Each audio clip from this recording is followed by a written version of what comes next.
आज हम अध्ययन करने जा रहे हैं श्रीमद् भगवद गीता के अध्याय 2 से 17वें श्लोक का। तो चलिए प्रारंभ करते हैं। हरे कृष्णा राधे राधे। अतिनाशीतु तद्विद्धि येन सर्वमिदं ततं विनाशमव्ययस्यायस्य न कश्चित् कर्मोर्महर्ति।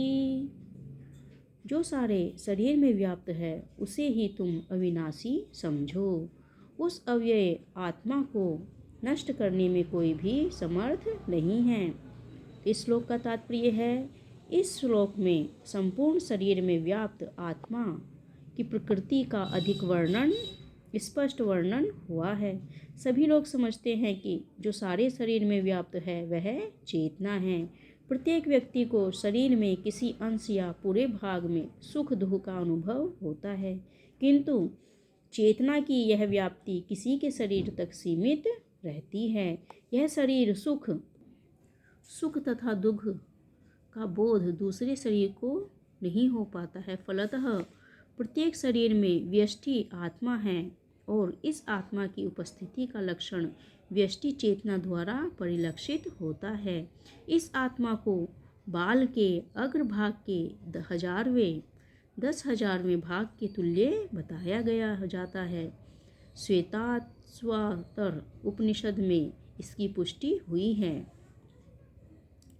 तो बालात् ग्रस्त भागस्य सतधा कल्पितस्य च भागो जीवः सविज्ञेयः च सचातन्यत्याय कल्पते। अर्थात यदि बाल के अग्रभाग को 100 भागों में विभाजित किया जाए और फिर इसमें से प्रत्येक भाग को 100 भागों में विभाजित किया जाए तो इस तरह के प्रत्येक भाग की माप आत्मा का परिमाप है। इस प्रकार यही कथन निम्नलिखित श्लोक में मिलता है।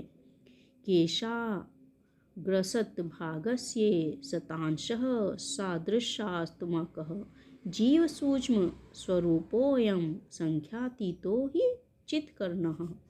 अर्थात आत्मा के परमाणुओं के अनंत कण हैं जो माप के में बाल के अगले भाग के 10,000वें भाग के बराबर हैं। इस प्रकार आत्मा का प्रत्येक कण भौतिक परमाणुओं से छोटा है और ऐसा असंख्य कण है।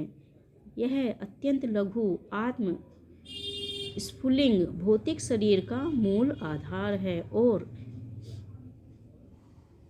इस आत्म स्फुलिंग का प्रभाव सारे शरीर में उसी तरह व्याप्त है जिस प्रकार किसी औषधि का प्रभाव व्याप्त रहता है।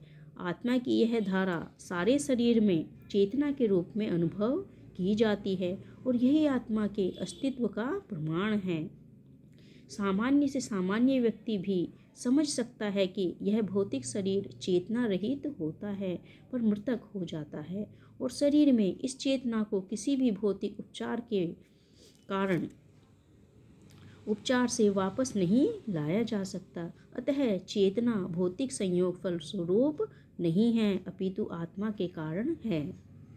मुंडक उपनिषद आत्मा की ओर अधिक विवेचना हुई है। तो आशा करती हूँ श्लोक आपको अच्छे से समझ में आ गया होगा। यदि श्लोक पसंद आया तो चैनल को सब्सक्राइब करें, लाइक और शेयर करें। अंत में फिर से एक बार हरे कृष्णा राधे राधे।